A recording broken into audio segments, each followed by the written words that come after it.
a school board committee meeting for finance, facilities, and operation meeting. We're scheduled to start at 7 p.m. We apologize for the delay.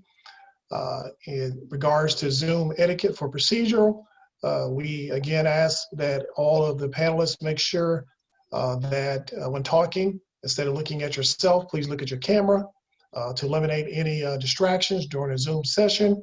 Please beware your audio and video settings to be mute, or any surrounding sounds be turned off during this meeting. The meeting is being actively recorded, and like any other committee or board meeting, will be made available to the public once we receive the information back. If you're calling in using a phone, *5 allows you to mute and unmute your phone.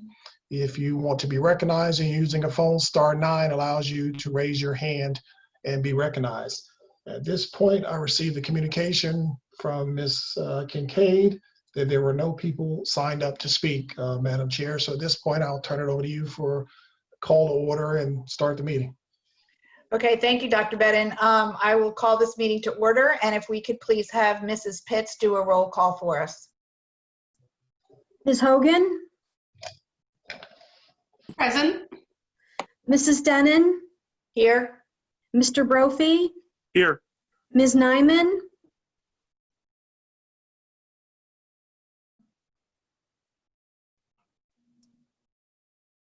I think she just has to unmute herself. I do see her here. I see her, Ms. Nyman. Do you want me to unmute you, or are you able to do it? I guess you can't tell me. Let me. Ms. Nyman, can you? Mute. There she goes. Okay. Okay. Mrs. McWhorter? Here. Mr. Updegrove? Here. Mr. Hemingway? Here. Ms. Deeroff? Present. Mr. Foos? Here. Thank you.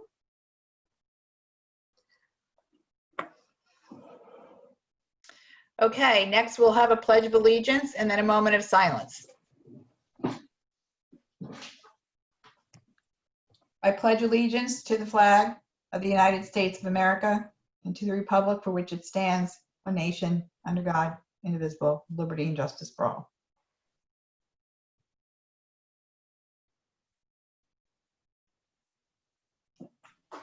Okay, thank you, everybody.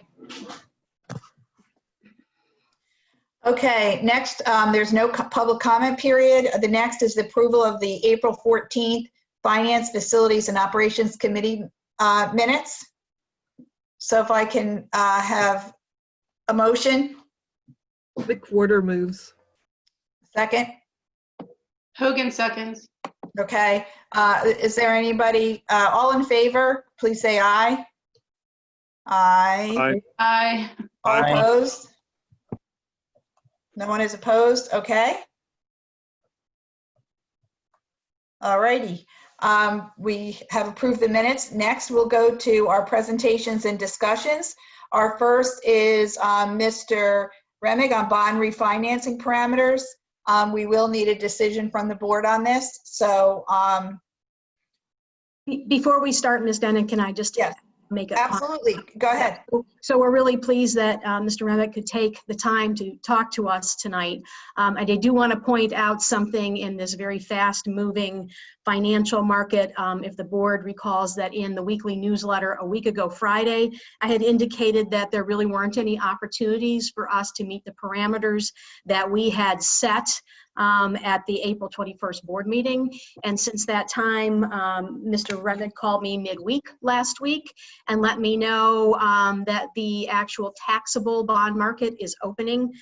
This is new for us. We usually do tax exempt bonds, but because of the nature of the new law and the fact that we don't have any bonds that are currently callable, we do have to go into the taxable market.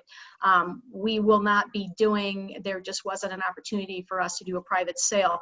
So it will mean that we will have to go through a ratings call, just so that you know that. And with the current situation, we don't know where that rating will lead us. We do think that we have a good plans in place that we'll be discussing later on tonight. So hopefully that the rating agency will look at us favorably, and Mr. Remick can make any comments he wants on that. But we actually look like we have some very good news tonight. It's the best news we probably had in 2 months. So with that, I'll let Mr. Remick take it away. Well, thank you very much, Carol, for that introduction. You nailed it. That's kind of what's going on. Really what we've seen in the last couple weeks is, I guess 2 or 3 weeks ago, we started seeing the tax exempt market open up a little bit more for Pennsylvania schools and schools nationally.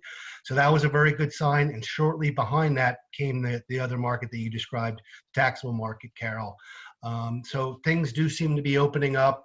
You are absolutely correct. This is a rapidly changing environment. We're one tweet, we're one bad news, we're one economic release away from things going crazy again.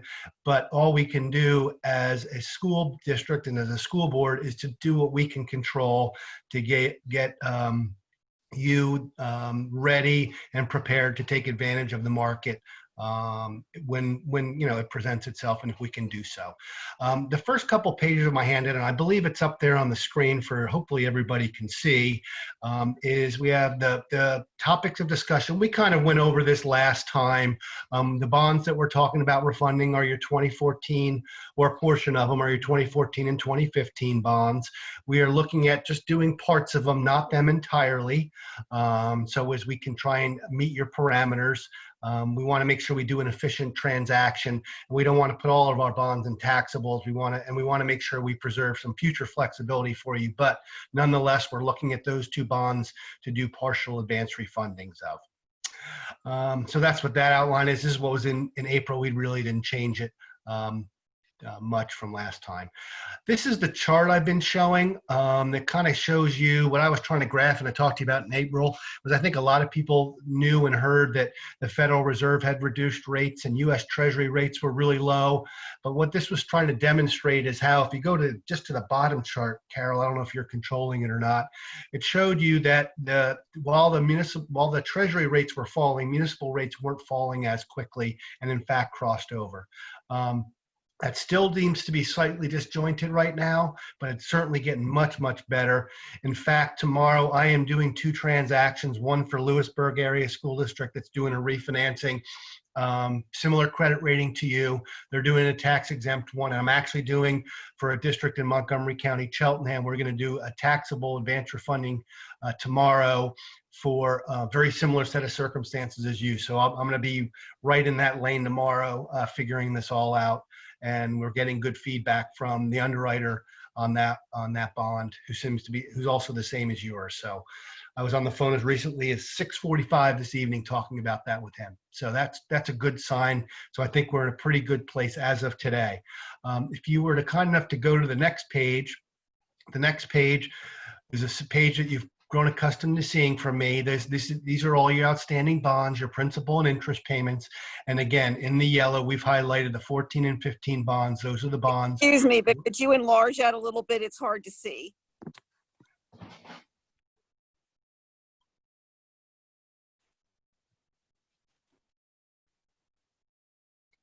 There you go. Thank you. So those are the bonds that we're looking to refinance. Again, this is a page, again, you've been accustomed to seeing it, nothing different from the last meeting, but again, I just always like to put in as a complete packet to show you that. The refinancing, just to remind you, is a refinancing that we're proposing that would not extend the term of your debt. You're going to pay it off in the same amount of time. We're not proposing that you extend the payment period. We're just going to replace the current interest rates with lower interest rates and try and reduce your payments and save some money for you. So that's what this page is kind of in there to talk about. The next page, what we tried to get here is, before we didn't have a lot of data. Now we have some data as to where the taxable market is. And we then said, okay, how about if we refinance a portion of those bonds, not all of them again, and if you could scroll down just a little bit further, what might that mean to Boyertown Area School District? And what you can see here, I had column numbers, maybe if you go down just a little bit further, go up, I guess, excuse me, I'm sorry, go up. There we go. In column number 2, we have the fiscal years. Column number 3 shows your existing payments on all your debt, okay, right now. Column 4 shows you the impact of the refinancing. And if the market hangs in there, we think we could save you almost $765,000 one time in next year's budget and a little over $200,000 in the following year. So that will give you some much needed relief, I know, as you're really kind of fighting through this budget in such uncertain and difficult times. But this is kind of what we're talking about. And in aggregate overall, it's about $1 million of savings. I know that the target that was set was 900,000, so we're pretty close to it. But this is what we kind of have illustrated as the potential savings, again, if everything hangs in there for us to move forward. So it's pretty significant. So Carol, I don't know if you wanted me to pause there and see if there's any questions or comments, and then I can start talking about the timeline and plan. Sounds good to me. So again, we finally have some data to actually show you what this might look like. Okay, I don't see anybody with their hand raised, but if I don't see you and you have a comment, you can please just chime in. Right now I'm looking, I don't see anybody with their hand raised. Okay, Okay. go ahead. So the next steps, as you know, on the 14th, we talked to the committee. You wanted us to pursue it. You authorized us to proceed in April. We weren't sure what was going to happen. Again, now it looks like we have something to work with. So we're here to present to you where we are today. The next step that the board would need to do would be to approve what we refer to as a parameters resolution. That's the resolution that's prepared by your legal counsel to basically set forth the parameters for which the refinance could take place. For example, the $900,000 minimum savings target. It puts some kind of technical things in the issue to protect the district, as well as to how we set prices and so forth. It would allow for us to refund all or a portion of the bonds, as I've mentioned before. It basically puts forth everything that we need to have in the resolution to comply with state and federal tax laws. You've done this before in the past. It'd be very similar. I talked to Fox Rothschild and said we want to keep this as similar as possible to past parameters resolutions. So the board is comfortable with that. And that would be need to be advertised. It would need to appear in a local newspaper up to 72 hours prior to the board considering the resolution. So if you would like it on your agenda for May 19th, I would need to get in touch with Fox Rothschild tomorrow so they could place that ad. They'd be in front of the board for your consideration on the 19th. With that approval, we would then move to, as Carol mentioned, getting a credit rating and doing the disclosure documents, also known as an official statement. We have penciled in a credit rating call for May 21st. We don't want to have that call until the board approves the transaction. So we've already scheduled that to keep the process moving. And then also after that call, we will have a conference call with all the members of the financing team to hash everything out, make sure everything's in place, get the disclosure documents again that afternoon as well. We hope then to be able to get the papers together hopefully before the Memorial Day weekend, maybe the week of Memorial Day, and then be able to price bonds in the first week of June and lock in the interest rates and be able to figure out what the savings would be. Again, market conditions permitting, and only in so much as us being able to get at least $900,000 of savings for you. So that's kind of the game plan. I'm glad this came together. I'm glad this is an option for you. I got my fingers crossed that everything hangs in there until we get to the first part of June. But again, as I mentioned earlier, this would be everything that the district can do to be positioned to be able to take advantage of this. You're doing as you move forward with this parameters resolution, and then it's kind of in the hands of the market. Okay, Ms. Diamond, I see your hand up. Do you have a question? Yes, I do. Okay, go ahead, please. The credit rating, that's an additional fee for us. Is that correct, Mr. Remick? That's correct. I have factored that into the savings. It's net of those. Yes, it's net of those costs. It's net of our costs, the underwriter's costs, the legal's costs. So I'm glad you brought that out. The number that I'm showing you on that page is net of any expenses related to doing this. Okay. What would happen if they would say they couldn't give that to us? The credit rating? Yes. They will be able to give us a credit rating. We've already sent in the application and they've already accepted it and they've scheduled the call with us. Oh, okay. Yeah, we've tried to do everything we can ahead of time so that we can move as quickly as possible for you. We always have the right that if for some reason you did not want to approve this resolution on the 19th, we could cancel everything at no cost. Okay, thank you. Okay, I don't see any other hands raised at this time, so if I can just go around the board. Well, let me put it this way. Is there anybody who's opposed to putting the resolution on the May 19th budget? I mean, May 19th meeting? Okay, Great. The one great, thing I thank should you just, so much. I had my hand What- up. Oh, sorry, Miss Deeroff, we can't see your hand function. So you're just gonna have to chime in when you want to speak because for some reason, I don't know whether it doesn't work on your computer, but I'm just sure sign it's in. me. Yeah, probably. Okay, go ahead. I wanted to say thank you to Mr. Remick for everything he has done. This has been a very difficult challenge. We gave you the parameters. You know, you did an excellent job, and I wanted to thank you very much for doing that. well, thank you very much, Ms. Deeroff, and for all the board. I appreciate it. And I also appreciate it. I should not fail to mention, Carol's been taking all my calls and been working very cooperatively. The administration's been great. So thank you all. And I know you all do a great job for the district as well. So we'll keep plowing forward. The one thing I just did want to mention to you as well, if you remember these parameters resolutions, typically the amount that's shown on them is higher than what we anticipate. That's again, we have to make sure we do everything below whatever it is that you approve. So I don't think the transaction will be as big as the $40 million number we're talking about. It won't be, but again, that's to set forth and to just meet maximum parameters. So, Great, thank you. okay, great. Okay, so we have direction then to move that. I hope we didn't keep you waiting. That was my bad. I couldn't get on. And again, thank you, Mrs. Pitts, for working with Mr. Remick. I know that you and I were on the phone a couple of times and Zooms, and you were getting calls and going back and forth. So I appreciate that.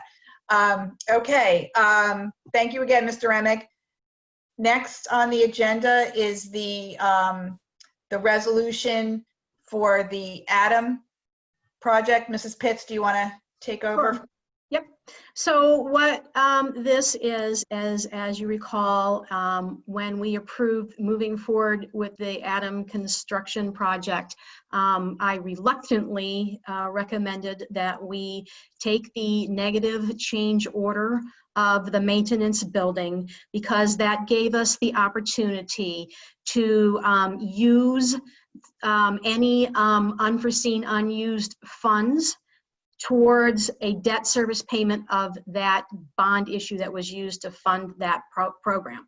So I've been working with bond counsel at Fox Rothschild, and they have prepared the resolution. So basically, when we initially did the debt issue for that project, it listed out specifically the ATOM project, and then it also said other construction projects, but it didn't say anything about the use of those funds toward debt service.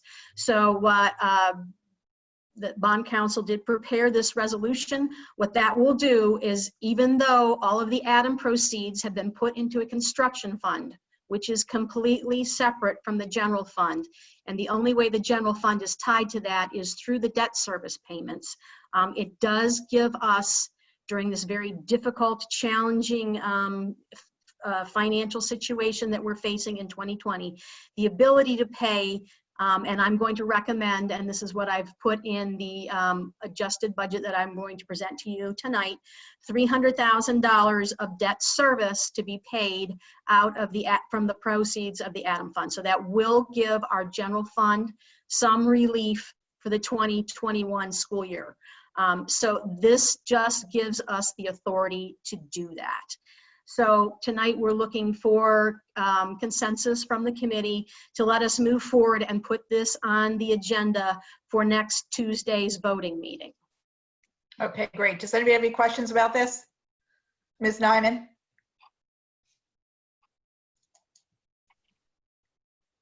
No, I think I forgot to put my hand down. Okay. Anybody else have any questions about this? Okay, seeing none, is there anyone who objects to moving this forward to the agenda? I can't get mine open, Can't get what open, Mrs. Deeroff? the resolution. It's on the, I know where it okay. is, but it won't open. Okay, how about, can you open the resolution, Mrs. Pitts, for Mrs. Deeroff? Here's the resolution. Maybe we can make it a little better so you can look at it. All right, thank you.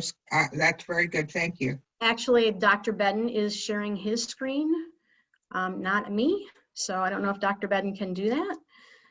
I have it, thank you. You have it? Yeah, Okay. because one thing I was confused about, the 300,000, but yet we were gonna spend 800,000 for that one building, so Yes, I'm yeah, confused. sure. I can address that, Ms. Duroff. So there was, and I don't have the exact figure in my head, but I think it's about 850,000 that the Yeah. maintenance building was. So we had quite a, like probably 2 years ago, the board had approved that $300,000 from the capital projects fund would be used toward the maintenance building. So that left 550 available, or that would be used from the Adam project. So my recommendation, for a couple of reasons, is not to use the full 550. There's several reasons for that. One is that is one-time money, and the more one-time money we use, that can be problematic in our budget, because then we end up having to, somehow deal with that hole the next year. The other thing is, we would hope not, but just in case there are any unanticipated expenditures out of that are needed for that project. And then it would also give us the ability, once the project's done and we know the final number, that we would have some additional funds that we could do the same thing in the 21-22 budget. That was my plan. Does that help, Mrs. Duroff? No, I thought we were gonna use that 800 and some thousand we're saving to pay down some debt. Well, we can't use the full 850 because 300 of that was designated out of capital projects. So the remaining 550, I would say yes, that is what we should do, but we should do it over multiple years. Or use it for roofs or something, because we Well, need roofs. and yes, ma'am, that is absolutely another opportunity. So, and I'll probably say this later in my presentation, I have never in my life hoped that I have been wrong before the way I do now. I am hoping that the economy turns back much sooner and much better than we are thinking is going to right now. So if that would be the case, that you're absolutely right, having those funds and the way the resolution is written, that we would be able to use those proceeds for other projects. Thank you. Yep. Okay, any other questions? People who, I don't see any other hands up. Okay, is there anyone who's opposed to moving this forward to the voting meeting on the 19th? Nope. Okay, great. Thank you, Mrs. Pitts. And I guess we'll move right on to the Fidelia contract for phase 2 of the Adam project. All right, so I am not on mute, correct? Nope, I can hear you. Okay, good. I'm having to minimize my Zoom session so I can see these other things. So we've seen Fidelia, they've come to presentations for the Adam project. This is just one of those things that the contract for phase 2 for them had not been done. So we did request that they provide that for us, which is what you have tonight. They've already been working on that design phase, and that was $16,000 in the contract. And then they will be doing construction management during the project. The budget is for $16,200 per month for a 6-month period. So the total contract of that is $113,200. So we are recommending that we, and I do know, and Mr. Mr. Hemingway had seen this when the board got the initial agenda, but I had already requested. They still had Ms. Clauser's name in there. So before we finalize that, I had asked that they put my name in there. So that change needs to be done before we sign it. But we are requesting that we move this forward to next week's voting meeting for approval of the phase 2 Adam for Fidelia in the design and construction management phases. Okay, does anybody have any questions about Fidelia and the construction management contract? Ms. I have Nyman? a question. Okay, Ms. Nyman and then Mrs. Deeroff. Go ahead, Ms. Nyman. I just have a question. We are limited to the amount of money we have, and I see that their kind of contract was for 6 months. Can we hold them to that? And if they run over that, it's at their expense? I'm going to take a real quick look at the contract itself. I mean, because with everything going on now. Yeah, with the it is virus- not, I'm reading it, it is not written that way now. Would that be a possibility? I can, It's not Yeah. going to save us a lot, but yeah, save us a month or two of them being paid. yeah, I'll tell you, that's a good thought, Ms. Nyman. Maybe I'll reach back out to them, and maybe with our solicitor, and maybe they can put some contract language in, the way that was done for the contractors. So maybe if for some reason, and we'd hate to think that this is going to happen, but if Well, I know, we were to be shut down for a period of 2 months and nothing could happen, that we wouldn't be charged for that. So I know it's written in there that, if they don't do 30 days worth of work or whatever, they, it's something in there. I can't read it off here right now, but my concern is they're projecting 6 months. And if they feel 6 months is what this project needs, can we hold them to that? And if they go beyond that, because with everything going on with the virus, it might wind up taking a little bit longer. Right. And 10,000 here, 10,000 there, it all adds up for us. I can look into it. Mrs. Pitts, just to what Ms. Nyman is saying, there is something in that clause, maybe that's where we can add it. It says, if the project, in the event the project is shut down due to extended days of inclement weather, the monthly fee will be prorated, adjusted to a daily rate, and Fidelia will not be compensated for said days of shutdown. So you're saying modify that to say shut down, not just for inclement weather, but for anything related to the virus. Yeah, perhaps. Something to that effect. Right. That we're not going to pay them for more than 6 months of. Okay, I think that's what they're projecting this should take for them. they are, yeah. So I would not, if it goes 7 months or 8 months, that's on them then for not pushing harder. Well, Well, yeah, I don't know Just that. do what you do. I'd appreciate it. Okay, All right, Mrs. Deeroff. I know I'm gonna get crucified for this, but that's okay. It'll be my second time tonight. Did we think at all, when we did the junior high east, we used our own supervisor, I think that's the correct title, of buildings and grounds or whatever he was, to be the clerk of the works. That's when we hired his assistant, who was supposed to be for that job only, and he's still there years later. But did we even think about doing that, since things are the way they are right now with I would say things being the way they are now, probably we particularly do want to have a construction manager because Mr. Drescher is going to be very busy making sure that our schools are complying with CDC regulations and that everything is set up for when our physical return to school is. And this summer, I think, is going to be particularly critical. So I think this is a good time to actually have someone outside of our staff doing this. Okay, so this has been discussed.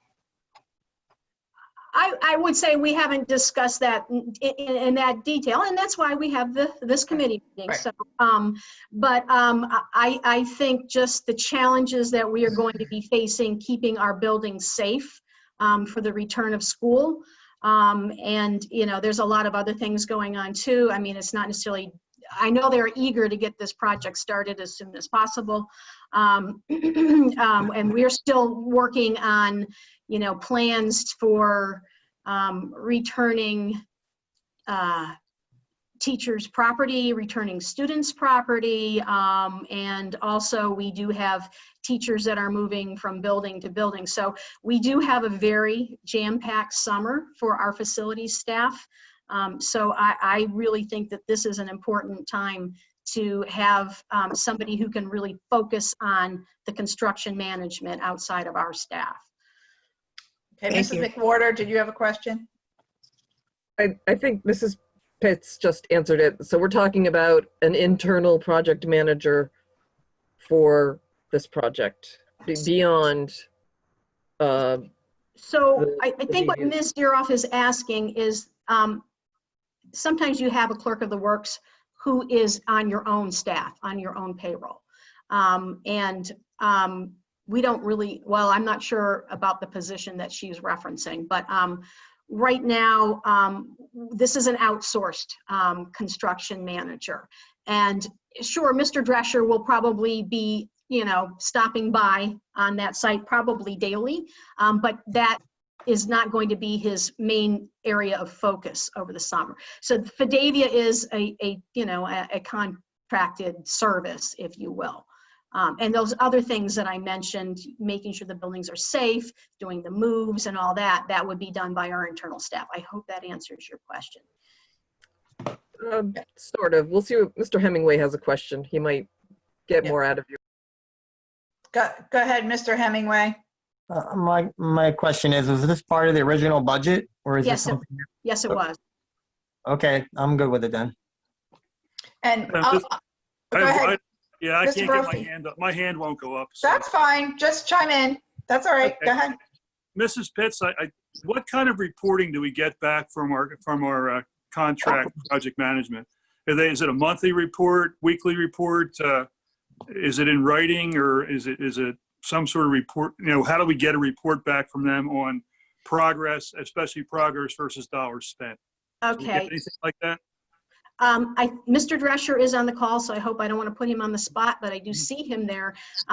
They have, and he was there at the very end of the summer last year, but I believe they have construction meetings, maybe weekly. That is correct. And Mr. Brophy, just so you know, we will be meeting, the fellow that will be doing the construction management's there for 8 hours a day. He's there every day that the contractors are there working. We meet once a week, have a construction meeting, and then we have a daily log that's kept. And every time we meet, we add to that log. So it's a full page report from the beginning of the job to the end of the job. And at any time, if you wanted to read it, you could read it from the beginning to where we're at current part of the project. Okay, that's fine. I'm just looking for earned value type report. So money spent versus progress in the project. That's my main concern. So if you guys are meeting that often and you're logging that there, I would imagine we can get that information from the project manager. Yes. Thank you. And I don't think it would be a bad idea moving forward, Mr. Drescher, that during the construction phase, if your team, whether it be Fidelia or you representing the construction project, whether it's at a facilities meeting or a school board meeting, just give a quick recap of a report of how things are going, if there have been issues, change orders, on time, not on time, that kind of thing. I know this is not nearly as involved as the high school project was, but when we had the high school project, we started getting those updates. I think they were very useful. Not all of us, are gonna. I know I'm not going to be taking time looking at your weekly construction report. So if we can periodically, if it's not every board meeting, but periodically have an update from your team, I think that would be worthwhile to keep the board in the loop in terms of what's going on. Absolutely, I would be glad to do that. Perfect, thank you. Okay, any other questions about Fidelia? All right, seeing none, is there anybody who is opposed to moving ahead with this contract? And then it'll be brought to the May 19th meeting with I'm assuming those changes, Mrs. Pitts, about the Yeah, that fine that we can put in. if we can get them done in time. It Okay. may require us to delay that a little bit, but we'll work toward getting Okay. those. As I'm talking about this too, I do want to be fair to the contractor. So I think we have to, like, if I'm comfortable with, adding COVID-19 delays, and weather delays in there, but I also am, sensitive to the fact that they have to pay somebody to be on site as well. So hopefully we can work with the solicitor and get kind of a compromise on that. But I think we also need to be fair to our contractors, and that, if we don't treat our contractors right, then, people are not going to want to work with us in future. So, but I understand, and I'm very sensitive to the cost considerations, and also with, my favorite word in the last 2 months, unknowns. Right. So we'll work on addressing that downtime. Okay, perfect. Okay. All right, so we can move ahead with that, and then go ahead. You want to go right on to the softball? Yep, sure do. So what we have here, and I had put this on the FFO meeting for April, and at that time I said, you know what, I think we have too many unknowns, my favorite word, to go forward, because Mr. Drescher had said, there could be some delays because of site work, and we hadn't determined that we were going to move forward with the Adam project at that time. So now that we have done that, we know that the site work and electrical work that would need to be done to install these lights is going to be moving forward. So we want to bring this forward for softball field lighting. The reason this is done outside of the regular contract is because we are able to work through KPN, which is a cooperative purchasing network, and I did confirm that this company, Musco, has a contract with them. I always double check on these things. So that would be to avoid the markup on that particular item. So by approving this, that gives Musco the ability to order the lights, and then we will be able to install them as part of the project. So I'm asking that we move this forward to the voting meeting, and this contract was for $189,900. Okay. I'm just checking to see if I see anybody's hands up. Mr. Updegrove, are you raising your hand at me? I had my hand up. I see it. Go ahead. I have a question about how they're running power to the field for the lights. If they were going to drill it or they were going to dig it up. That was my question, and I don't think it was answered. That was the only question I had. Oh, I apologize. I don't recall seeing that question, but I've had a lot on my head, so I apologize for that. Mr. Drescher, are you still on, and do you know the answer? Yes, I am. And forgive me for not researching it deeper, but I did speak with the architect on that, and I thought the question was whether it was coming from the football stadium or the building. And I didn't know about worming or tunneling as you're talking about. I don't believe worming is in the contract, to my knowledge. So if a trench is going to be dug across the parking lot, it will be dug and patched. But it's definitely not coming from the football stadium. I know they talked about they were bringing it from the high school, from the building, but I was just wondering how they were going to do it, if they were going to drill or if they were going to trench. Most likely it will be trench because of the voltage. It'll have to be encased in concrete. Okay, that was my concern. Digging up the parking lot. That's it. All right. Question, Jill. Go ahead. Wasn't that parking lot just done? Mr. Drescher? I don't, I was not here when that parking lot was done, but it does look fairly new, yes. Well, I don't think we're digging up the whole parking lot, are we, to put it, what are we talking about here? No, this would either be an 18-inch trench, 18 inches wide, or a 2-foot wide trench, roughly 3 feet deep. Okay, Ms. Denon, yep. Dr. Badden, go ahead. may I suggest that the clarity be provided in the weekly report? I was just going to do that, So Dr. that- Badden. Yeah. That this is brought to conclusion with understanding of what is going to be done. As you know, that the project has to go forward to get us in compliance with Title IX, but I think we do need to bring closure to and clarity to what exactly is happening. So I would suggest, Mr. Drescher, that you provide Ms. Pitts with the information for what exactly is going to be done for this weekly report this Friday. Okay. I'll make sure it's done. But in the meantime, can we agree to move this forward to the meeting on the 19th? Mrs. Denon, just one quick question. Sure, go ahead. Mr. Drescher, do we have the cost difference between an open cut and a pneuma gopher? I can't speak to that. I have no knowledge of that. I'm sure there was a cost analysis done, and it was probably much cheaper to go with the trenching. With the open cut? Okay. Right. That's just a question. I have no idea what you're talking about, Mr. Brophy, but good question. Okay, we'll put that in the newsletter so it'll be clarified. In the meantime, is anybody opposed to moving this forward? Okay, don't hear anybody. All right, let's go to the food service budget.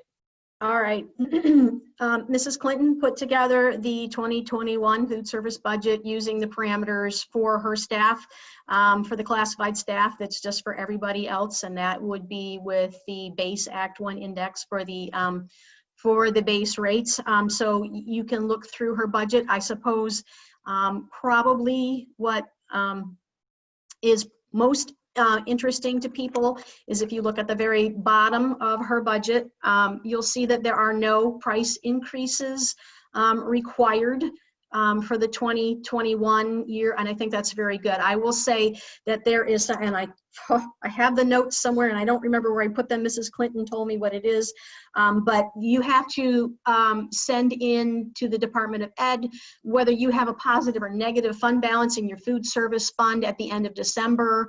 And if you have a negative fund balance, you are required to raise your prices. We did not have that this year, so she was able to keep the prices the same, and she feels that she will be able to, make it through the year, be self-sustaining. I think that's really good news for our students in these difficult times, that lunch prices are not mandated to be increased. So that is, to me, the bottom line on the food service budget. If anybody has any questions, I will probably have to defer to her on the specific line items within her budget, and I would have to get back to you in the weekly report. But we do approve the food service budget annually, and I would like to recommend moving this forward to the voting meeting on the 19th. Okay. All right, does anybody have any questions about that? Just chime in if I don't see your hand up, please. All right, no questions. Is anybody opposed to moving this forward to the next voting meeting? Nope, okay, great. Mrs. Pitts, you have direction to move that forward. Thank you. We'll go to the next item on the agenda, please. Okay, and I think I just locked myself out of board docs, so bear with me while I sign in. I do know what that item is. We are now getting into the hard part of this evening's items for discussion. So what this is if you've been following, members of the public, and of course I know the board has, our financial challenges that we have been experiencing as a result of the COVID-19 epidemic or pandemic. So last week, last month, we looked at the results based on the adjusted revenue projections, and at that time, we had not made any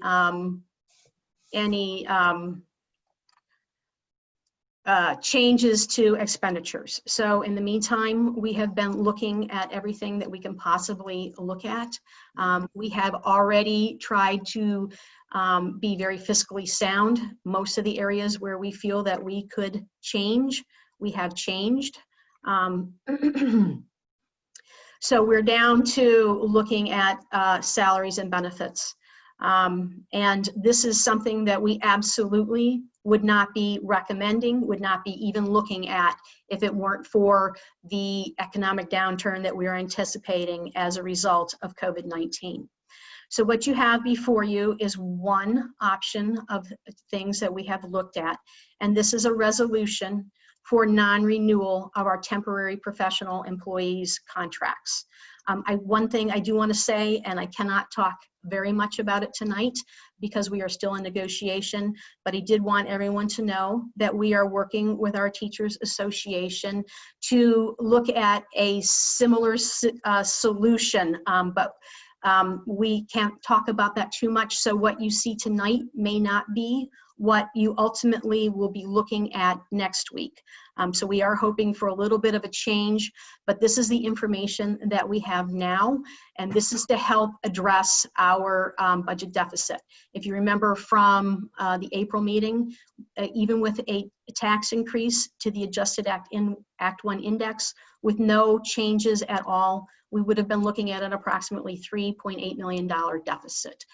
You'll see later on in my presentation, with these changes, we're looking at about a $1.6 million deficit.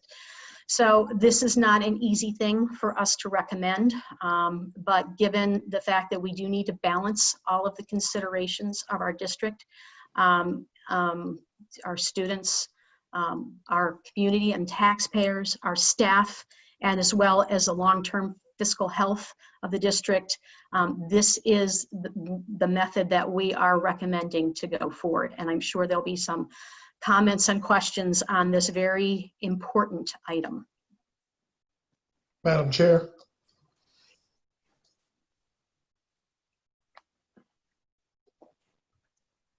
Go ahead, Dr. Bedin. I just wanted to give some context, and it'll show a little bit more as we get to the next item. As Ms. Pitts articulated, this has gotten to a point that we did not hope to get to, but as a result, as she mentioned, of the COVID-19 pandemic, that last year we cut a little over $1 million out of the budget, and then going into this year with the impact of COVID-19, which she did not share, is that we were sitting at a projected deficit of $6 million plus dollars. And then since then, we have reduced in totality almost, well, definitely $2.5 million or more dollars in costs. And now it's getting to the point that we're running out of options, because over the past 2 years, as you know, we have been consistently making $1 million plus dollar reductions to get our expenditures in alignment with our revenue sources. And that's why we're at this point to even have this discussion. And I think it's important that the community also knows that over at least my tenure, the board has been very much also implementing the adjusted Act 1 index to try to get these things in alignment. So it's been very prudent for us to continue to tighten our belt also. And with the unfortunate catastrophic event with COVID-19, that we actually are, all the analysis from PASBO and state associations are projecting even a more difficult year, the year after next, that we may be facing. So we're kind of forced to continue to plan for the worst, which is not our preference, and I'm sure not the board's preference. But I do think it's important to acknowledge that the board has tried to hold the line on keeping revenue as best as possible, while it's been our job to try to also streamline some of our operational costs as a balanced approach to trying to have expenditures and revenues in alignment going forward.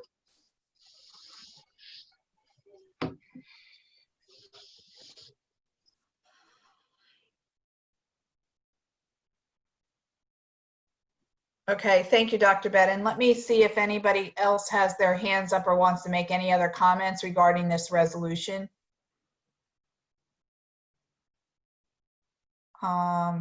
Anybody else? Okay, I'll just say that I agree with Dr. Bedden, and this certainly is not something that any of us at all wanted to have to do or put up as a resolution, but we do understand that we have a responsibility to balance our budget. And as I agree with Mrs. Pitts, I hope that the projections that we're having over the next 2 years are wrong, but I would agree with Dr. Bedden and Mrs. Pitts that everything that we have seen is pointing to the fact that things are going to get a little bit worse before they get better. So with all of the unknowns, unfortunately, this is something that the board's hands are almost tied to have to do. So with that being said, is there anybody who is opposed to moving this resolution forward? And does anybody have any other comments before we go on to the next item?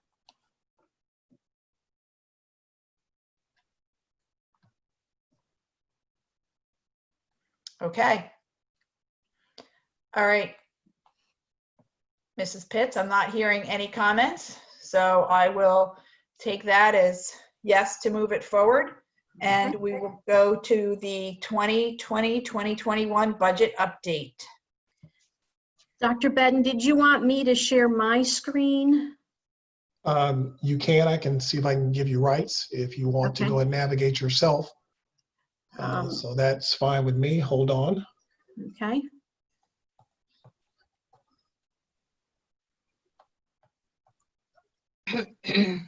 Hey, are you able to share yours now? I'll give it a try.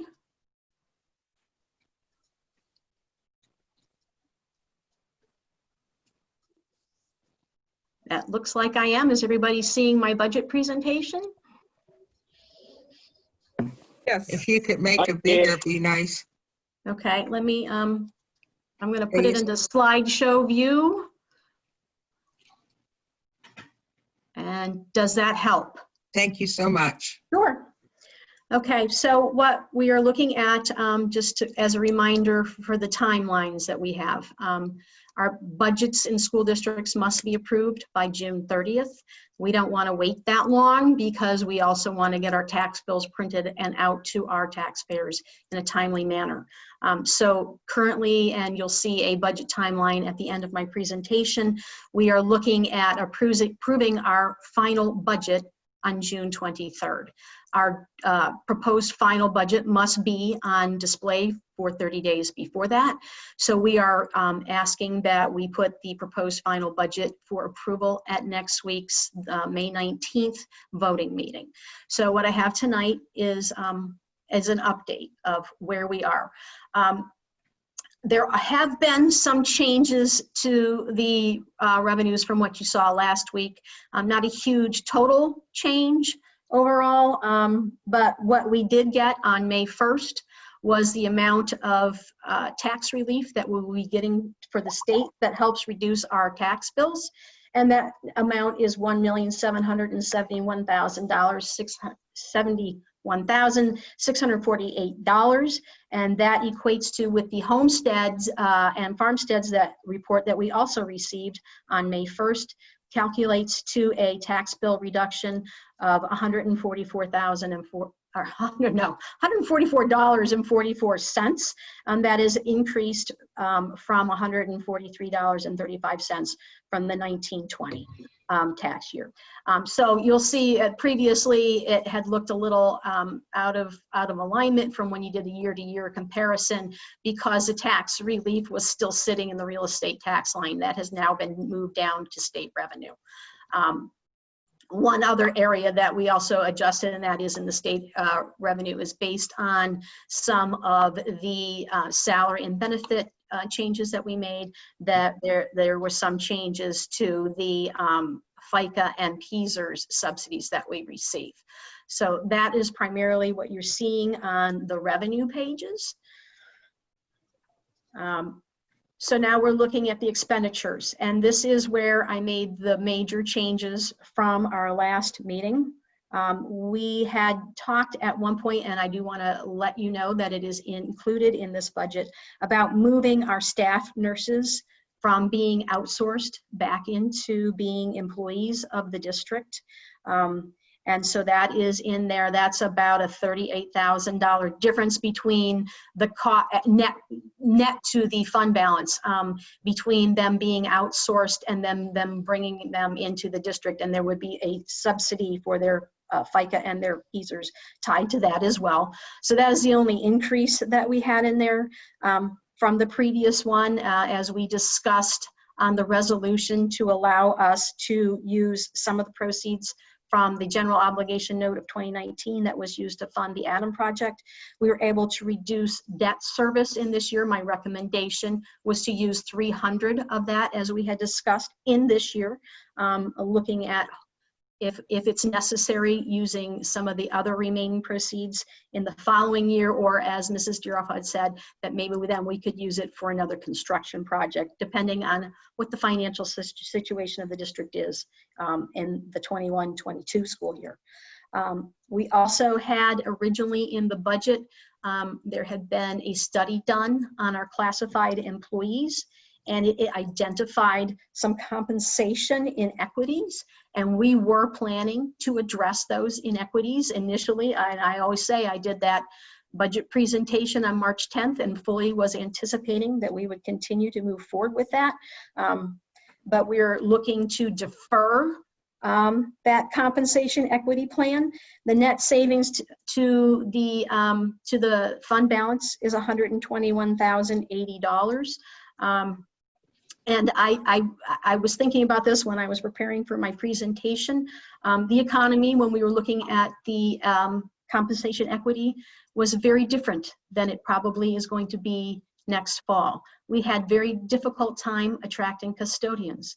With the current unemployment situation, while we are hearing that a lot of people are doing better on unemployment, that will eventually run out. So it may be an opportunity for us to be able to attract more candidates to those kinds of positions again. But that is something that we are, going to keep an eye on, but recommending deferring that compensation equity plan. We also had a second attendance secretary that we eliminated that position. Fortunately, through some potential retirements, the person who was in that position will probably be able to slide into another position. And excuse me for a second, I'm going to put a cough drop in. I'm losing my voice. And that savings is approximately net of the subsidies, $67,000. And then, of course, as we just discussed, the largest portion in the changes of the expenditures here is incorporating the non-renewal of 20 TPEs. So we'll move on to the next slide. What I wanted to do is look at where we were in this process. So we had our preliminary budget in January, where we were showing a $1.4 million deficit. And at that time, I thought that we would be eligible for referendum exceptions. We were able to, through those cost-cutting measures that we had discussed and some other changes, we had brought that down in February to a deficit of $758,000. When I gave the presentation in March, that is when I incorporated the fact that we were not eligible for referendum exceptions. So that put our deficit back up to $1.56 million. But we had plans to continue to make some revisions, and we're planning to bring that deficit down. 2 days after I gave that presentation at the March Finance Committee meeting is when school was closed. I think I had mentioned at our last Finance Committee meeting about the sudden and dramatic changes to the revenues. So that was where I was predicting. And then if we were, as Dr. Bedden had mentioned, if we would have had no tax increase, we would have been looking with the expenditures as they stood on that in March, we'd have been looking at a $6 million deficit. Or if we adjusted taxes to the adjusted Act 1 index, about a $3.8 million deficit. With the changes that I just outlined, we are able to bring the deficit, provided that we are going to raise taxes to the adjusted Act 1 index, to about $1.6 million. So that's sort of a history of where we've been since January. It's been a very volatile ride, especially the last 2 months. So I always say that the decisions that we make for budget today don't just affect today, they affect years in the future. So I have also done a projection. And the projection is only as good as your assumptions. And these assumptions can change, and you can do multiple scenarios. But this is the assumptions that I use for the projection that I'm going to show you. So I do want to point out some things, because I had some projections previously, and I have made some changes to those. The assumption is that we will adjust our taxes for the 2021 school year to the adjusted Act 1 index, and we will continue to do that throughout the time. Previously, I had been using projections for the Act 1 index from the Independent Fiscal Office. That those have not been revised. So we do know that that is based on a 3-year average. We are hoping that the economy will be really affected, hopefully only for 1 year. So I made an assumption that I would reduce the Act 1 index as projected by the AFO by 0.3 for the remaining years of this projection. And also, because we do anticipate that there may be some assessment appeals, I made a 0 growth as opposed to our usual 0.92% growth that we have used for projections in the past, but just for the 2 years for 2021 and 21, 22, and 22, 23, and then put it back to the usual growth projection in the 23, 24 year. Earned income tax for the budget that I did for this year, based on a projection that I had seen in March, instead of the growth that we had been experiencing in earned income, I am projecting a negative growth of 1.7% for the 2021 budget. And at that time, there was expectation that wages would go back to where they were. So I have left that at 3.5% for the remaining years. Something I do want to point out, and it was listed in the slide in the previous month, but that I know there's a lot of talk about the CARES Act. Right now, there is an estimate that the district would be eligible for $534,000, but I attend a lot of webinars and read a lot of information. We're not really sure how the state is going to pass that to us, as well as our understanding is that in order to be eligible for that funding, we have to pay our contractors at a full price. And we have talked previously about that we do contract currently for some of our paraprofessionals. And the cost to continue to pay that contract as if nothing had changed would be greater than it would the money that we're eligible for. So we're going, and several places I have seen that districts should be careful about anticipating these funds. So CARES Act is not incorporated into the revenues of the budget for the 2021 year. I do want to say in the personnel that the staffing would be reduced by the 20 TPEs that we discussed in the in the resolution. Currently, we are looking at a administrative salary freeze, which is one of the things I guess I must have skipped over. I skipped over on my notes that was incorporated into the changes in the to the fund balance. The net effect of that is about $70,666. And then also not having that compensation equity plan for our classified staff. We have used historically in our projections an 8% increase for healthcare. So that is what I continued to use. And I think I have mentioned this at a previous meeting, but the PSERS rate, I have read some information that's put out by PSERS. They are very diversified, and the projected rates that they have, they don't expect to change significantly based on the economic conditions under the COVID-19 pandemic. So I am leaving the PSERS rates as had been projected previously. We call them CRESS employees, but those are those outsourced paraprofessionals, primarily part-time paraprofessionals. And we have that increase in at the Act 1 index for the increase of those services. And for the debt service, I have that $300,000 that would be paid from the general obligation note of 2019, and that is in the 2021 school year. So there's a lot of numbers. These are just the projections for the total revenues. I'll just let everybody take a quick look at that, because truly I think the bottom line is what everybody is going to be interested in. And that's on the next slide. This includes our expenditures with the assumptions that I have. I did make a projection for this year. And one of the things, just to keep the slide a little bit clean, in the fund balance, that does include our committed fund balance of 4.1. We are restricted by law in our budget that our unassigned fund balance cannot be more than 8% of our expenditures. So we do have a surplus projected in 1920, and that is primarily a result of ending some selected contracts during this closure time. And that is one-time money. That's very important to think about.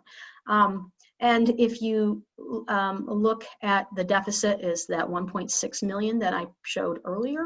It is, Carol. Yeah. To the board, it's important to note that unfortunately at the state level at times, there's a perception that districts are saving a lot of money.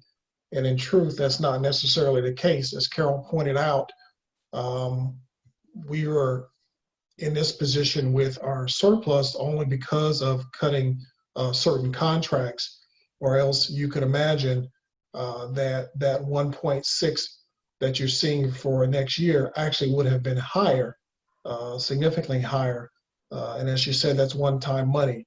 So in our case, it's a little bit misleading because there are operational costs that we still are paying even though we're not operating our facilities. For example, we are still having to invest in transportation costs as part of a negotiation process to maintain those services in preparation for school to come back into session.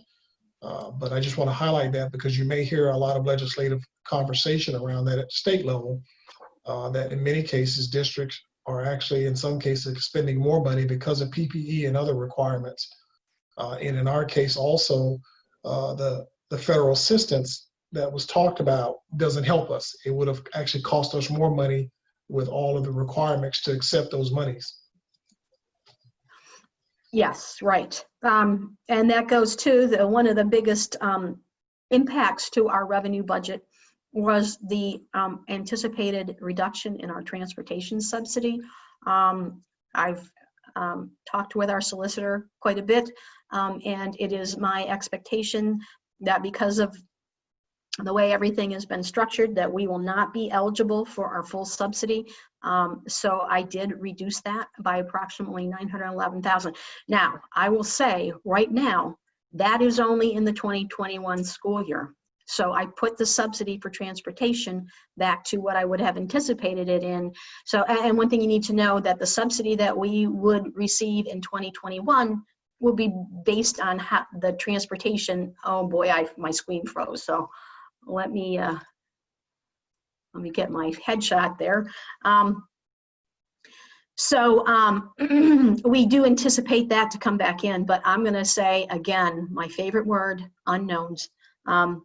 We don't know what school is going to look like next year. We don't know if we will be transporting students. We don't know we know the legislation for Act 13, Act 13 applies to the 1920 school year. So right now, I'm anticipating that reduction in transportation subsidy is a one-year time and that it goes back to normal, but I don't know how that's actually going to look.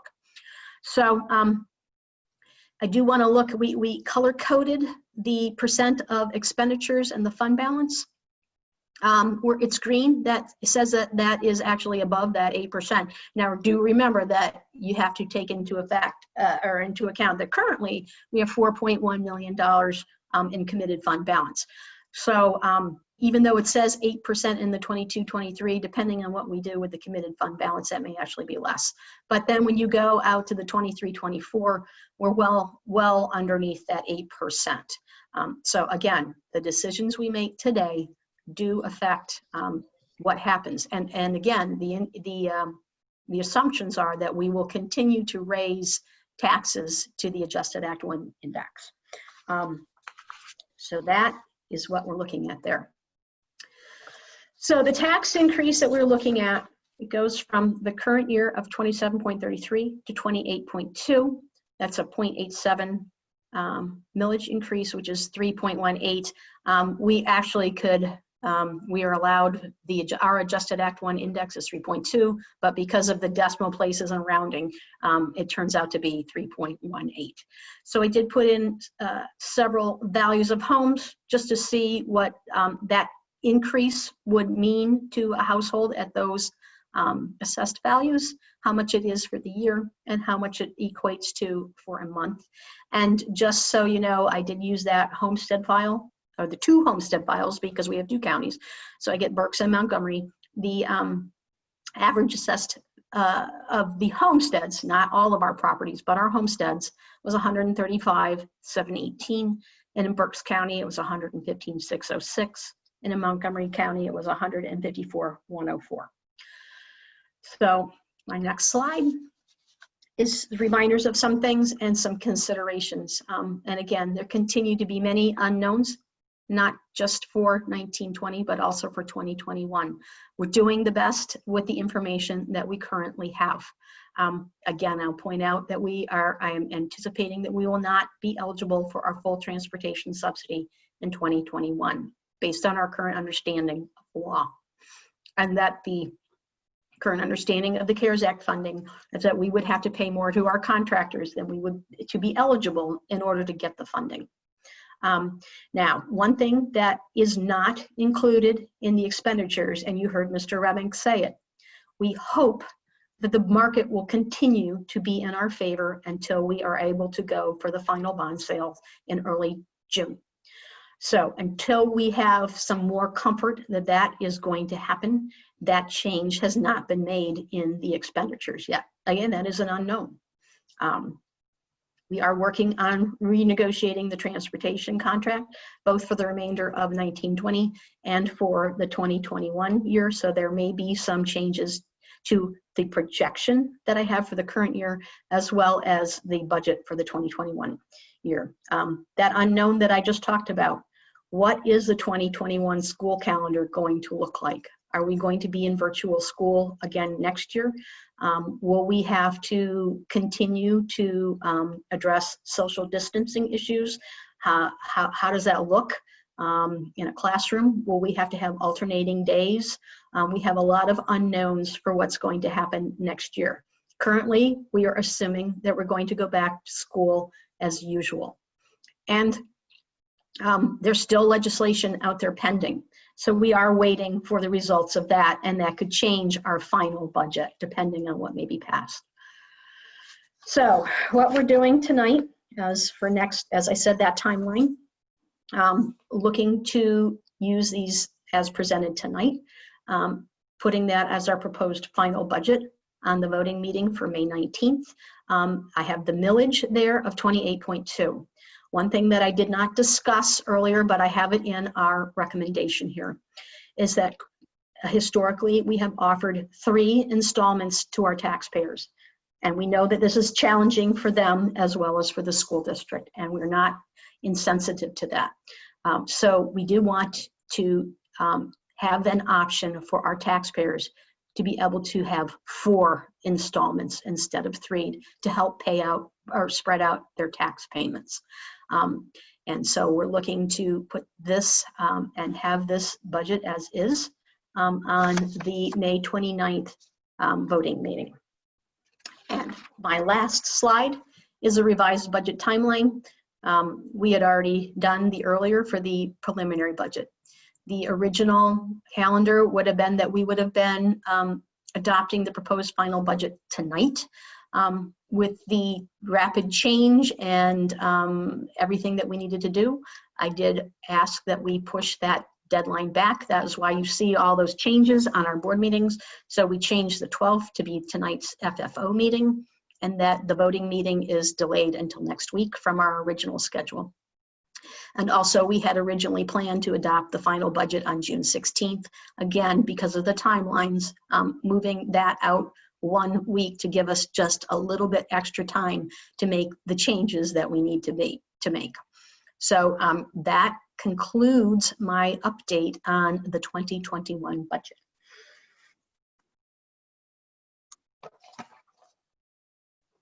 Okay, thank you so much, Mrs. Pitts. As I had said earlier, Mrs. Pitts and I have been talking about the budget and in preparation for these meetings, and I have to say that the amount of work that has been put into this is absolutely incredible. As Dr. Bedden had noted to us, Mrs. Pitts worked on Mother's Day into the wee hours on all of these different things because everything is changing so incredibly rapidly with all of the numbers and all of the information from Mr. Remig with the bond refinancing. And every week it seems like there's one good thing happens, and then you take 1 step forward and 2 steps back. So I'm sure Mrs. Pitts would agree that it's kind of been a roller coaster ride. So I truly appreciate everything that you have done, Mrs. Pitts, and especially the way that you have presented it in a very clear and concise manner. So just one quick question before I take all the questions, because I'm sure board members have questions. Just a clarification. You said that we are bringing the nurses back from CREST. They are going to be our employees starting in the September school year. Is that correct, or is that still a negotiation? Well, I do, and thank you for bringing it up, because I actually didn't finish my thought on that, is that is going to be, and Dr. Kim can correct me if I'm wrong, but we've talked about it, that will be on a human resources committee meeting for discussion. So it will be voted on, but right now, just anticipating that is what we're going to do. And Mrs. Torsia is also on as well, because she certainly can address the need. And I should have gone into this a little bit more, the needs for this. But as I mentioned when we were discussing the construction manager, is that the health of our students and staff, particularly in it's always important, but in response to the pandemic, is going to be particularly important in the fall. And I know there's also a lot of special ed considerations and having the availability of nurses, given the demand for nurses in the nation. So I don't know if Torsia wants to add anything to that, or Dr. Kim. And I thank you for bringing that up, because I meant to address those items when I discussed that. Okay. I would just add that if we wouldn't bring them back, there's a very strong chance that they wouldn't be there for us if we don't return back to the classroom or back into the school buildings, because they may have to then seek out new jobs and new positions. So it would be very critical to have them back with us so that we can have our health rooms fully staffed. It's a struggle right now because of people being in and out or having other things coming up in their life, and getting subs is very challenging. But this just, makes them, I believe, feel like they are a bit more supported, by being a true part of the district. Yeah, and I think it's great. I mean, I'm very supportive of it. I just wanted a clarification. So, okay, let me see. Mrs. McWhorter, did you have your hand up? I do.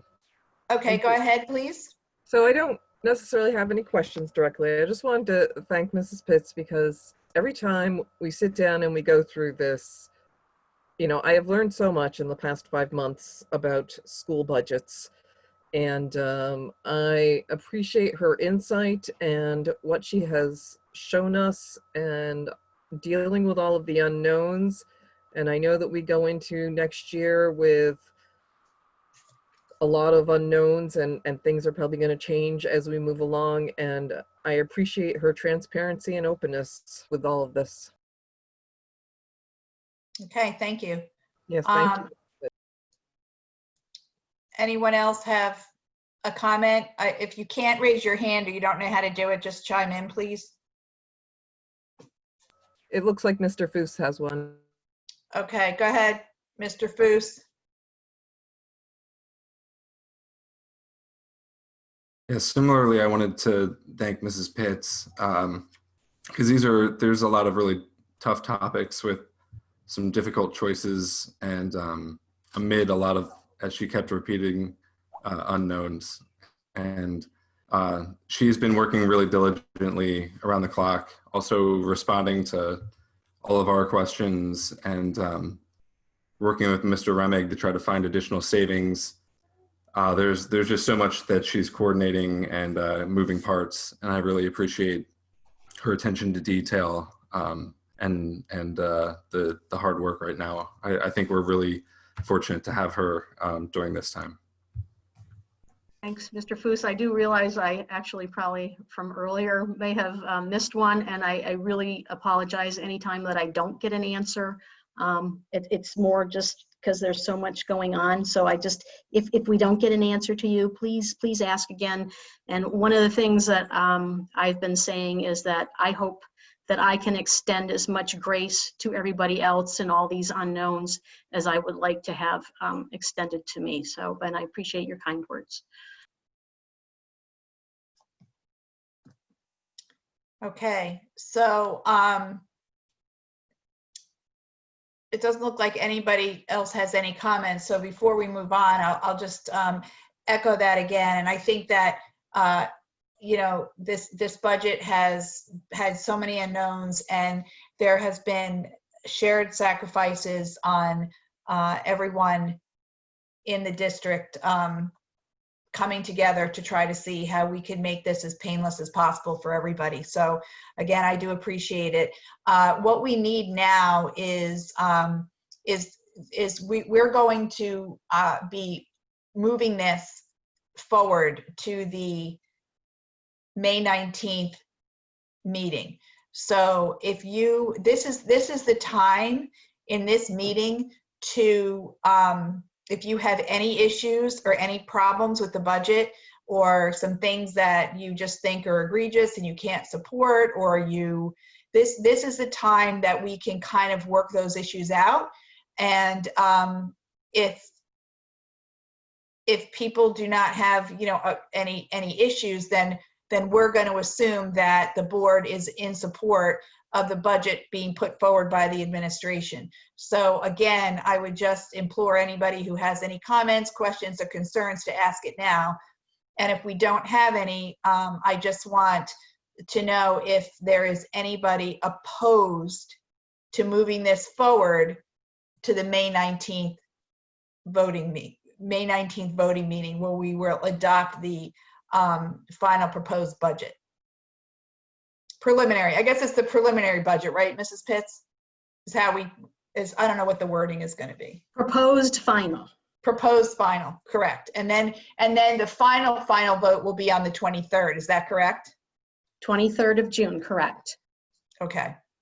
And in the meantime, there could still be changes to this because it's obviously a living document depending on what happens with bonds and that kind of stuff, correct? Yes, I am really hoping that we will receive those favorable bond refinancing results that Mr. Remig proposed to us today. That was, like I said, that was the best news I've gotten in 2 months.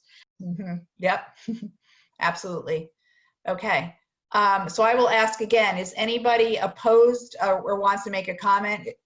Is anyone opposed to moving this forward to the next voting meeting? Mrs. Denton, I have my hand up. Okay, go ahead, Mrs. Hogan. Yeah, I'm not opposed to moving it forward. I do have a comment, and And I'm sorry that I couldn't email this ahead of time. I saw the emails right before we went into our previous session. I am concerned that some of our coaching staff has been, that they're only being paid a third of their salary. I believe it's the spring coaches. I know from personal experience that coaches really, they work year round, most of them. So I'm concerned that perhaps we are, in an effort to save money, which I do understand we need to do, I'm concerned that perhaps we're not paying people who have already rendered service in the form of, conditioning work that they do with kids and talking to colleges and all the things that coaches do, which are numerous. They're so valuable as part of a child's well-rounded education. So that is a concern for me. Madam Chair. Go ahead, Dr. Bedden. Well, she is correct. And as you receive the communication at the advice of Mrs. Pitts, consulting legal counsel, and based on the legislation that came out, coaches were paid based on the services rendered to date. They were trying to get clarity and ruling because they are not teaching staff or full-time employees, whether the legislation applied the same to them. This was discussed also with the association. Based on council advice, it was advised to take basically the conservative route, because we could obviously, as the communication shared with them on April 30th and shared with the board, pay them rather than trying to get the money back while we were waiting for a PDE clarification. So it wasn't driven by saving money, it was driven by making sure that also we were in compliance with the law, but also not being able to be dinged for paying something that, based on the determination of part of the law, talks about not paying for services that you did not receive and how they interpret that. So, and it was under the advice of legal counsel.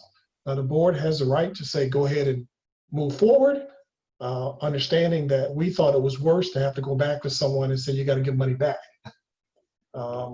as a negative. So I just want to be clear that it wasn't driven by the auspice of saving money, because the cost factor for us this year to pay those, we have the money. That's not what was driving it. So I just want to be clear so that's not misunderstood by the board. Right. And I appreciate that clarification, Dr. Bedden. And I was the one who actually had asked Mrs. Pitts and actually got the clarification from you regarding this. And I do appreciate us consulting Mr. Sultanic, because I think in Act 13, some of this was not completely clear. But I do have to say that I have heard from several coaches, and I understand that it's not necessarily to save money, but we're looking at the legal aspects of it. In talking to other school districts, several school districts have chosen, even though they legally could kind of not be obligated to pay them, they have chosen to pay their coaches. And part of the reason that they've chosen to pay their coaches is because they want to send a message that that they have, they value their coaches and they appreciate all they do.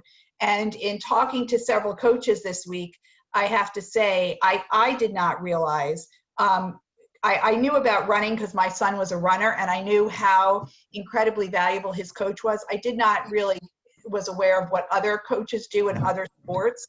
So, when you talk about services not provided, I think that from a coaching perspective, these coaches, they may not be coaching the actual game, but they're still doing a lot more coaching and a lot of work. I was not aware of that until I talked to some coaches this week. So Mrs. Hogan obviously was aware of that as well, because I believe her son plays football, and she can speak to the experience with the coaches. But I do think that the message that I think we want to try to get across is that it's not necessarily services that weren't provided, because these coaches are still coaching. They're still on Zoom. They're still giving their kids workouts. And when we pay coaches for spring sports, a lot of these times these coaches start in January, meeting their kids at the gym and at the high school and doing early morning workouts and that kind of stuff.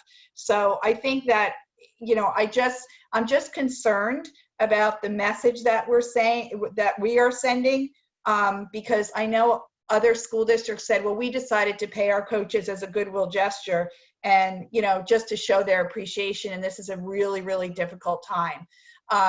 So I think I would tell you, we don't disagree. As a former athletic director of 2 school districts in Pennsylvania and a former coach in Pennsylvania at both secondary and college, I get it. But just like we had to do with a good faith effort and account for our teachers' time, and saying when we turn in a continuity of education plan, I think the response that Mr. Sostanek gave initially was not about we questioning the work. It's if you get audited, and how do you report out?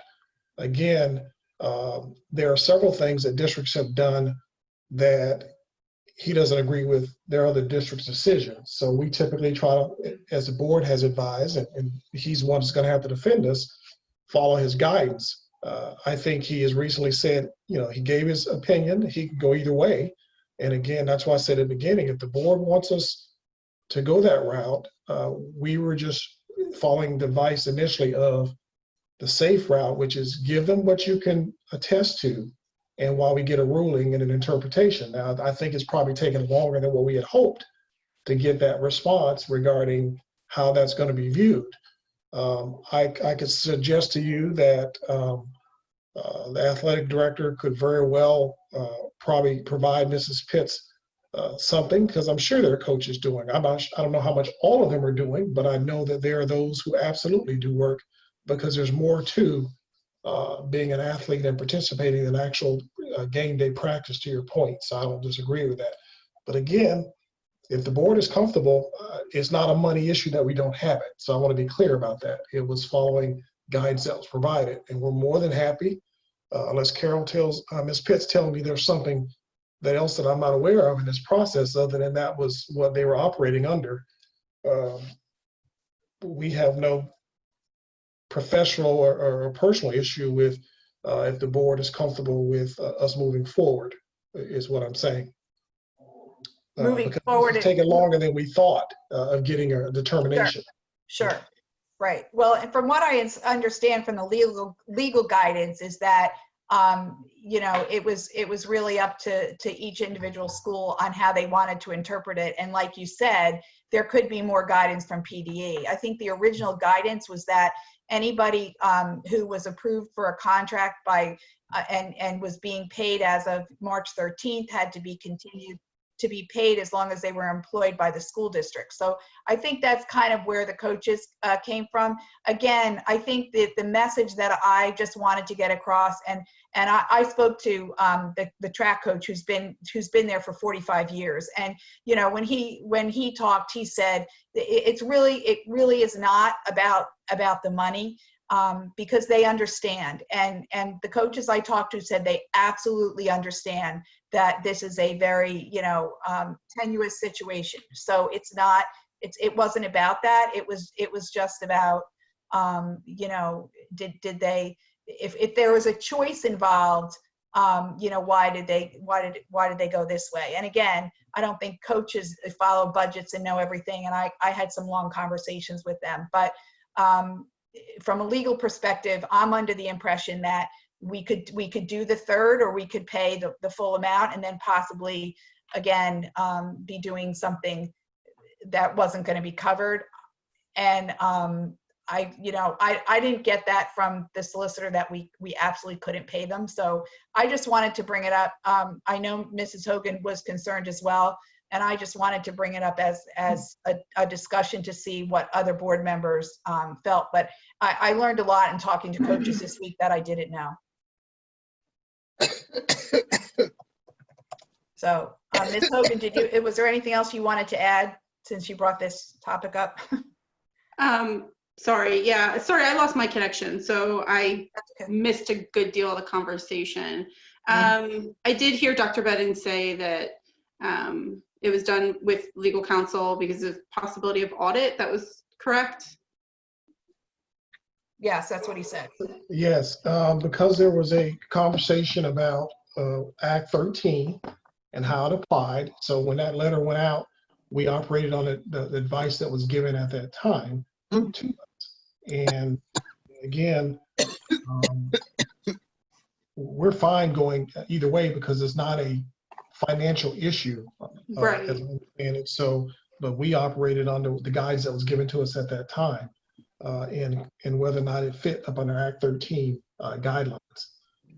And specifically because there were seasonal employees is the term. And so Mrs. Denton is absolutely right. And the calls across the state, some have chosen to do it. And at the end of the day, we're fine going either way, but we, as you know, typically when we get a conservative response, unless I have something to go against or have a different opinion with our legal counsel, we typically follow their guidance at that time. Right. Okay. Yeah. I think the only thing I'd want to add is, you know, one, I do remember Mrs. Denon say that I have a football player. I do not have a current football player. He graduated. So it's not an issue for me. Like, it's not a personal issue that has anything to do with my child. It's more of, I know from personal experience, just seeing the amount of work that goes into coaching a team. And I know that it really is a year-round job, no matter when they are getting paid. So my concern was more so that we were not paying people for work they've put in, like they've already put in. My personal opinion is that we should pay our coaches, but that would be, of course, up to the entire board. So I appreciate it. Thank you. And I want to say that you know, would be my personal opinion, unless, of course, and I always defer to the solicitor, unless he was adamant, and didn't sound to me like he was that adamant about it. I know that Dr. Kim probably was the one that had to deal with this. So I don't know if she wanted to chime in, but you know, I agree. If we can legally in good conscience pay them, I would err towards you know, paying them if we can, especially if it's not going to be detrimental to the budget, Dr. Betta. And that was my other question. Now that's not even, and Ms. Pitts can correct me, but when the issue was brought up, that was the financial part of it was not even the issue, I believe. I mean, the funds were there. I mean, correct, Ms. Pitts? Correct, they were budgeted, and yeah, they're available. And Dr. Kim. Dr. Ben? Yes. Sure. Mrs. Denon and Ms. Hogan and everybody and school board of directors. I did have multiple conversations with Mr. Sultanic, our district solicitor, on this and on this matter. So initially, you know, he was pretty adamant, you know, we should not be paying the full. Let's wait for, you know, what the guidance from the PD says. And that had not come. And so, you know, definitely thought that we should prorate them because, as Dr. Benny had said, you know, it's, you know, when we prorate them based on the number of days that coaches had provided, it ranged anywhere from 4 days to 11 days out of the whole season at the time. When I spoke to Mr. Palladino about that. So based on that, we decided to just pay 1/3 of it. And we're not saying that, you know, they don't deserve the money, but I think legally trying to make sure that we are in adherence to Act 13. Technically, from what I understand, seasonal employment is not really applicable in that situation. So with that said, we gave 1/3 of the pay, and we said, you know, we're waiting for further guidance. And the season is technically not over. So we can certainly, you know, don't have problem paying the remainder of it. There are many school districts that are paying, but we also have many school districts that are not paying the full, you know, stipend for coaching, whether it be extracurricular or whatnot. So it varies. So again, we have not said that we're not paying the remainder of the stipend. At Right. this point in time, we paid 1/3. Right, and I understand that, and I think the letter that was shared today basically did show that they're waiting for PDE guidance. The other point I was going to make about our coaches is that, and I'm sure Dr. Bedden may or may not be aware of this, but we pay our coaches, except for PJP. I think our coaches have the lowest stipend, out there. So again, I just think if it's not an issue, if it's a legal issue that we may get in a little bit of trouble in an audit with, unless Mr. Sultanic really feels strongly that we should hold this money, I would just say, I would ask, my fellow board members to kind of weigh in and say whether or not we can pay it. If it was going to affect next year's budget, really incrementally badly, then I would say, I understand. And again, it's just my opinion. So I'd be interested to hear what other people have to say, and then we can probably go on to other board comments. Okay, Jim. My hand up. Okay, go ahead, Mr. Brophy, I see, and Mrs. Deeroff. Okay, I believe we had this conversation similar to this before, and there was a big legal issue about paying for services not rendered. I thought I heard that should we pay for services not rendered, the board directors are personally responsible for that money. So I would really want to hear from Mr. Sultanic before I could move forward on any resolution for this. And that's from some of our previous meetings. I understand that the coaches do a great job, and they work very hard for us. And that, I know all of us would want to give them the money for it, but we may be working ourselves into a big legal hassle if we go forward with that without all of the information from PDE, plus also the information from Harrisburg and information from Mr. Sultanic. So as much as we may want to do this, it might not be something we want to jump into without much more information.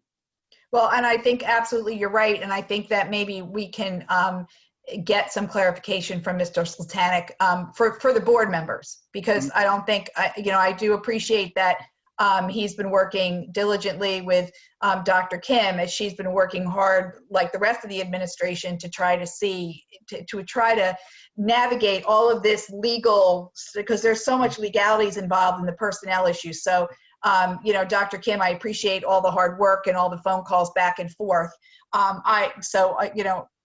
Thank you for that. And I agree, maybe a clarification would be warranted. Was it Mrs. Deeroff or, I'm sorry, Dr. Kim? No, I said I will follow up with Mr. Sultanic. Okay, great. And I couldn't remember, was it Ms. Nyman or Mrs. Deeroff? It was me. Oh, go ahead, Mrs. Deeroff.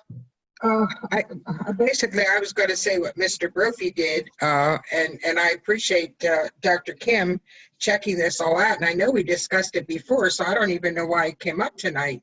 And I don't want to make a decision without legal counsel weighing in on this whole thing. So I think this whole conversation, this whole 20 minutes is, kind of wasteful. And, well, I could just respond to that. I think it came up tonight because I got some calls from coaches who know me personally and were asking me questions about it, and I was not aware about how they work all during the year, because the services rendered part of it was part of the conversation. And I thought we were told when we got questions from people, we were supposed to refer them to administration.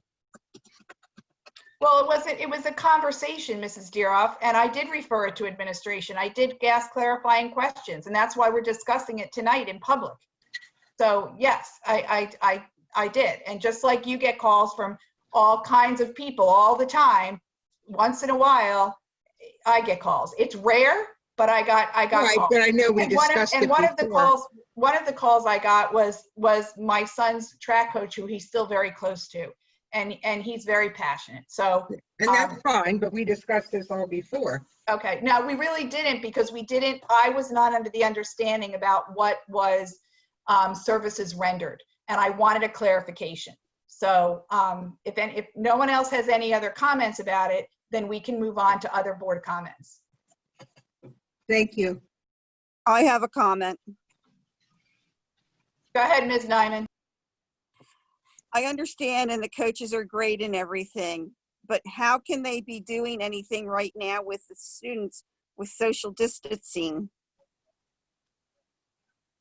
What they're doing, Ms. Nyman, is they are they're Zooming with them. They're giving them workouts that they can do, especially with track and field. There's a lot of different things that can be done. They're not holding practices or going to competitions, but there's lots of other things. And in addition to just physically coaching kids, coaches do an awful lot of work with kids when they're going to colleges. They write recommendations, they talk to college coaches, they give advice. So, and I'm sure Dr. Bedden could speak to the coach-student-athlete relationship better than I could. But there is a lot that goes on besides physically coaching them. And again, if I hadn't been informed by different people that I talked to who are coaches, I wouldn't have realized that. That's all. And I understand all of that, but I also understand we're looking at furloughing teachers. And I'm concerned about the education of our students for the future. What's going to happen to them next year? They're going to be behind from this year. If we have this going on again in the fall, they're going to get further behind. To me, that education is just as important as this right now. So I think if Mr. Sultanic is saying not to do it, we don't do it. Right. Well, we're going to get clarification on that. So.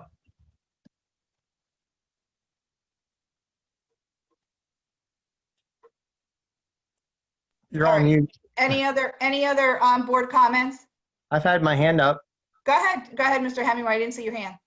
Okay. I think as is, a third is very appropriate. Also, it went up with legal counsel. So I think that Mr. Sultanic had thought this out. And I think this scenario of paying a third is very appropriate. I mean, all teachers do extra throughout the year. I mean, let's look at our music teachers, for example. They have a lot of unpaid time that they put in. That's what you sign up for, whether you're a coach, a teacher, doing these extra activities. I think that as it stands, the third was appropriate. Okay, thank you. Anybody else? Yes, I have my hand up. Go ahead. Go ahead. I'll keep this up now so I can see whose hands are up. Go ahead, Mr. Foose. Yeah, similar to what was just said. I know from having coached at the high school level for a couple of neighboring districts. I mean, you put in you put in a lot of time, and year round, most of it's unpaid because you're basically paid for the season. And there's a ton of stuff that you do as a coach because you want to and because it adds to the program. But I think coaches understand that you're paid for the season. If that season doesn't take place, I know I personally, speaking for myself, would understand that's I'm probably not going to get paid for what didn't take place. I think that the prorated amount seems appropriate. I do think that it's important to acknowledge the amount of work that goes into coaching, because it is a really important role. But I mean, most of us are doing it because of what it's giving back. And yes, Boyertown pays very low for coaching. I think that what they're getting, the prorated amount and the clarification from Jeff coming, I think that seems appropriate. Okay, great. Thank you, Mr. Foose. Does anybody else want to weigh in on this before or any other board comment for that matter? I'm looking at my list of okay. Oh, hold on a minute. Did I see a hand? Nope. Yeah, Okay. you saw my hand come up quick. Oh, was that your hand? Okay, go ahead, Mrs. McWhorter. Yeah, so I know that we have a tentatively scheduled meeting for the 14th on Thursday. For continuation of this meeting, where do we stand with that? Well, I think at this point, since we have general agreement from the board, I did not hear 5 people say they don't want to move they don't want to move it forward. So I think we've in a fairly concise manner, we've gotten through all of the issues. So again, I think we Yes. don't really need, I believe, Dr. Bedden, didn't we have an executive session on Thursday maybe? Or no, a voting meeting? You have a hold on a potential voting meeting Okay, for a possible candidate that we're waiting to hear back from. okay. So it's just a hold, a placement. It's At not, 6:30, yes. We did not send out, the FFO was a 7 o'clock hold that was built into the normal calendar if you needed it. So based on what has happened here tonight, I don't believe you need it. I agree. I don't think we Ms. need Pitts it. had asked to hold it in case there were still unresolved issues from tonight's meeting. So the only thing you would need to be aware of is about 30 minutes, potentially to 45 minutes, based on what happens with a potential candidate that we were hoping to bring forward and let you all know tomorrow, hopefully, if they accept or not. Okay. Yeah, I agree. I think Mrs. McWhorter, I don't think we're in need of continuing this meeting. I think we were able to, get through all of the major things. And I think that as far as the coaches, that's almost a personnel issue at this point. We will, to bring closure to that, as I've listened to the board members, we'll follow up with Mr. Sultanic. And given that it's taking longer to get clarity, I think we'll discuss with him what options there are to bring some closure in absence of a PDE ruling. It could be as much as if there's some documentation that we need to just put on file, possibly. I don't know. So we'll talk it through with him and maybe give you an update in a weekly report. That's excellent. Thank you. Okay, great. Well, it looks like that's it. Does anybody have a motion to adjourn? I will. Okay, Mr. Hemingway. Second? Nyman. I'll second. Oh, Nyman and Mr. Updegrove. Okay. All right. Thank you, everybody, and possibly see you on Thursday.